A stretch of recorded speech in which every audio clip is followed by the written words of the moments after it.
Bonjour à tous, donc nous nous retrouvons pour effectuer le tracé de la figure géométrique dont on a fait le programme de construction dans l'exercice 7, page 175, que voici. Donc je vous demande, moi, en plus de cet exercice, de tracer la figure sur GeoGebra, un exercice facile finalement, qui va être assez rapide. Donc pour tracer cette figure, on va commencer par tracer le triangle équilatéral vert, puis les trois cercles orange. D'accord? Bien, donc on s'y met. Alors je suis seul à filmer ce soir, donc ça sera peut-être moins facile. Alors, première chose à faire, au niveau de l'affichage, ici on voudrait une page blanche, donc je vous rappelle qu'on va dans Affichage, Aspect, que dans Aspect, eh bien, on va retirer, on va d'abord aller ici dans Préférences graphiques, on va retirer, oula, je le cherche, les axes, on va aller aussi dans Grille et on va retirer la grille, voilà. Donc là, une page blanche, très bien. Je peux sortir de ce menu, voilà, un peu plus de place, voilà, c'est tout blanc, d'accord? Bien maintenant, je vais commencer par tracer ce triangle qui est équilatéral, donc c'est un polygone régulier. Donc dans les polygones, je choisis le régulier, il était déjà sélectionné en fait. Donc là, je vais le tracer en commençant par le point A, et je vais descendre verticalement pour avoir le B comme sur le livre. Donc je clique sur le premier point A, je relâche, je descends, oh, je ne vais pas le faire trop grand parce qu'après il y a les cercles qui ne doivent pas déborder plutôt. Le point B, à peu près vertical, hein, comme on peut, voilà. Oh zut, j'ai fait une erreur, je me rends compte là que en fait je vais faire n'importe quoi car je n'ai pas pris un polygone régulier. Hein, sinon il m'aurait demandé le nombre de sommets, d'accord? Donc excusez-moi, je reviens en arrière, j'ai fait une erreur, je clique n'importe où, je termine mon polygone, et je reviens en arrière par ici. Désolé pour le temps perdu, voilà. Donc en fait, dans le menu des polygones ici, vous voyez comme quoi tout le monde peut faire des erreurs, voilà, polygone, donc ici régulier, ici. C'est ça qui doit apparaître ici dans l'étiquette. Hein. Donc maintenant j'y vais. Allez, le point A. C'est flou, hein.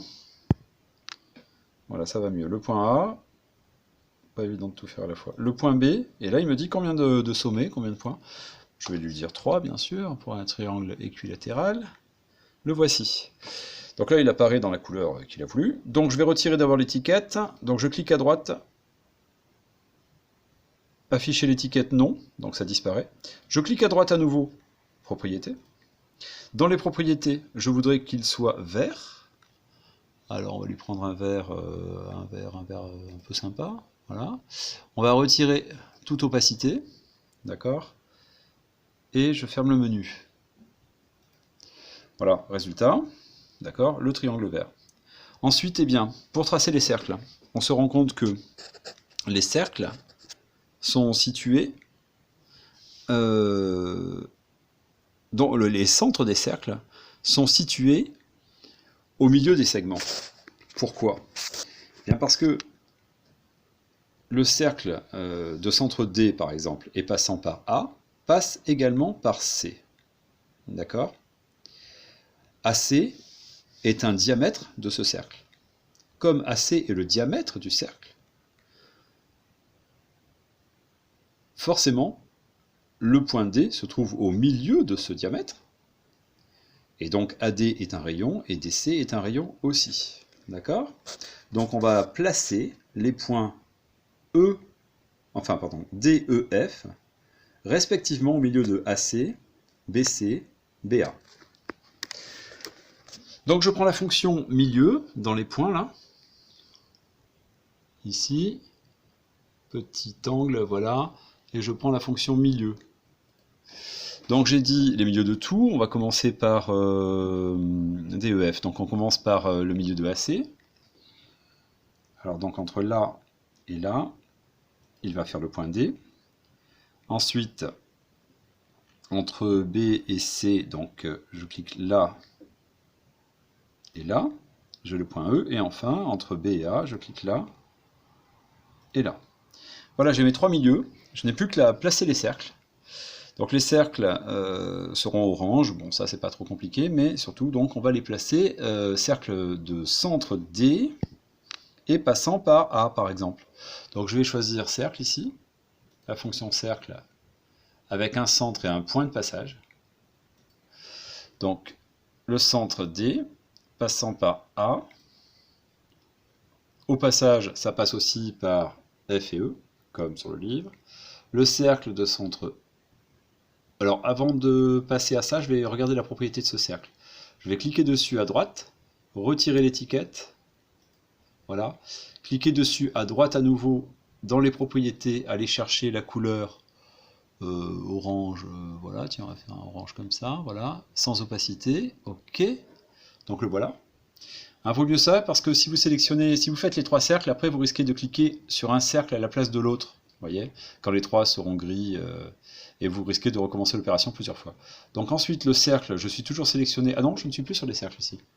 Donc je resélectionne cercle, centre point, E passant par C. Je clique à droite, même chose, propriété. Ah bah je suis directement sur cette propriété ici. Donc là, orange, même couleur, voilà. C'était la même, on prend la même. Dans les récentes, comme ça on a exactement la même couleur. Je vais pas retirer l'étiquette, je clique à droite, donc étiquette. Et enfin le dernier cercle, donc je reclique sur le menu cercle ici, pardon, voilà. Donc de centre F, et passant par A. Oula, voilà, et passant par A, d'accord, je clique, je me mets sur le cercle, je clique à droite, je retire l'étiquette dans afficher l'étiquette, le petit étiquette est parti, je reclique sur le cercle, je vais dans propriété, je me décale, je prends la couleur récente que j'ai utilisée là, voilà, je sors de la sélection et j'ai terminé, d'accord, voilà, donc là on va essayer de faire une prise nette de ce plan, voilà. Donc on a notre figure, celle du livre, qui est réalisée. Voilà, je vous remercie, à très bientôt.